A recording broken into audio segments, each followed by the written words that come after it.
Welcome friends, my name is Wren, and today I'll be redrawing some old art to see my progress from 2022 to 2024. Not gonna lie, I feel pretty proud of myself and how far I've come. It feels like all of my practice has started to pay off. Today I'm drawing Bella, the protagonist of my fantasy graphic novel series, The Mock Witch.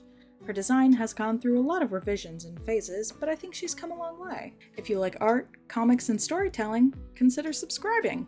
And if you want to join the Crow's Nest Discord server filled with other creative and friendly people, the invite link is in the description. The Mock Witch is a down-the-rabbit-hole fantasy comic I've been working on for about 3 years. You may also know this concept being called isekai in anime, where a protagonist is transported or brought into a new and strange world. My elevator pitch is, what if MacGyver was a teenage witch? Essentially, Bella is a regular human with no magical abilities, but the environment she inhabits is filled with magical plants. She improvises spells, potions, and effects using what's around her in order to survive after falling into this world through a tree stump. I plan to do a whole video covering world building and designing a magic system, so I'll leave it at that for now. I figured before talking about what Bella looks like currently, we should talk about how I drew her initially, since my art rapidly began changing during these 2 years. This was my first pass of Bella. I drew it in June of 2022, when the idea of my comic was very fresh. I had a dream one night about this character with reddish-brown hair in a bun, and she was fighting an enchanted beast using potions and herbal spells. Overnight, this spiraled from one dream into a story I've been obsessed with since its conception. In her initial design, I was kind of just going based on what I thought would fit her. She has this outdoorsy survivalist camper thing going on, so I gave her cargo pants, boots, and a tan jacket. I had only been teaching myself to draw for about 1.5 years, maybe cusping on 2 years at this point, and while this was much better than my previous attempts, I knew I still had more work ahead of me to get the look I wanted. Bella has Italian heritage, and I came up with her face by combining the features of 2 of my friends who are also of Italian descent. But while we're looking at her head, you'll see a reoccurring issue. I had no clue how to draw hair being held back, and it resulted in this bubble-like look, I think, or their rolls. I just figured I would learn to draw it right eventually. Buns are still pretty hard for me, and you'll see that as we go. Now we're going to fast forward a month later to July of 2022, and I was really trying to experiment and figure out what art style I actually wanted to cultivate. So I figured, why not try imitating art styles of other artists I liked? Design-wise, what this experiment taught me was that, for one thing, I needed to change the tone of the jacket.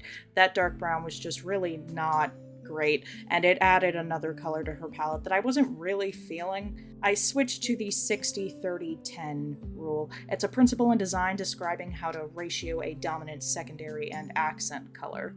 Once I trimmed down Bella's palette, I began to like her design a lot more. I really enjoyed having her knapsack on her back as well. I don't draw it often. I plan to redesign that bag for a future art challenge, so I'll move on from here. In January of 2023, I had picked up doing YouTube again, and needed an illustration I can make as fast as possible. Here we can see I finally tried playing with lighting, and I ended up learning a lot from this drawing. Now we skip almost half a year later to May of 2023. I had taken a break from Bella since I wanted to study and practice my skills more before touching my magnum opus, you know? For a while I was even afraid to draw her. Here is where I say I was slipping into a bit of a style crisis. I was trying so hard to learn the aspects of the art style I wanted, something vintage and textured with a paper-like quality and grit. But in doing so, I was trying to learn a bunch of new techniques at once, which really slowed me down. It made me realize maybe I didn't need to manufacture a style yet, so I dropped it, figuring I'd pick it up later. I also tried changing the dreaded hair bubbles, but it just made her hair so much more voluminous than I wanted it to be. But it's definitely a step up from the crescent rolls she had for so long. Finally, we get to my latest drawing of Bella from January 2024. Honestly, unless I really have to, I'm probably keeping this version of her design. Her hair is slick and so much faster to draw. I straight up forgot the unnecessary details in her face, like the indented cheekbones, the dimple, double earrings, and finally, for the first time in a year, I got to draw her shoes. I don't know if you don't know this about me or haven't seen what I typically draw. I adore drawing hands, but I loathe drawing feet and shoes, and this threw all of my below-the-knee anxiety out of the window. Specifically, I gave Bella my favorite kind of shoe, a pair of lugs. It's a type of construction boot I grew up wearing and still wear. They last through everything and are tough as nails, which is why I thought they'd fit her character very well.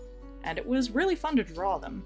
This was also my first attempt at painting some kind of forest background. I ended up using some stamps and brushes to quicken the process, and overall this has to be my favorite illustration of Bella to date.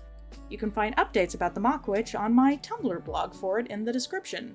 It's where pages and character designs will go, but it's pretty plain right now. Or by subscribing, since I'll be using my project to talk about storytelling devices and discussing elements of character and environment design. I will say this is a project that's several years in the making because I want to lay the groundwork for my world and iron out the plot. I know the beginning and ending, but the middle bits are kind of in flux right now. Before that, I have some smaller comics I'm making to get through the learning curve of how to make comics in the first place. Honestly, seeing these drawings back to back makes me really proud of the improvements in my art. When you're constantly drawing and comparing yourself to the last thing you drew, you tend to forget how far you've come, and it feels like you're not getting better fast enough. I truly have never felt prouder of myself than when I was comparing this timeline of character designs. Seriously, go look at something you drew a year ago, a month ago, a week ago. See how much better you've gotten. But most importantly, make sure you're having fun while you learn. The point of art is to express yourself, and you should enjoy that process. Very brief update. This will be my last video of 2024, but I'll be back in January with a video dedicated to what you can expect from my channel. Think of it as like a channel trailer of sorts. I want a dedicated section of time to talk about how schedules and content are going to work, since I'm kind of a variety art channel. This break will also give me time to update and improve my assets, as well as keep a buffer of content between us so I don't burn myself out like I did last time. In the meanwhile, I hope you all enjoy the holidays and spend some quality time with the people you love.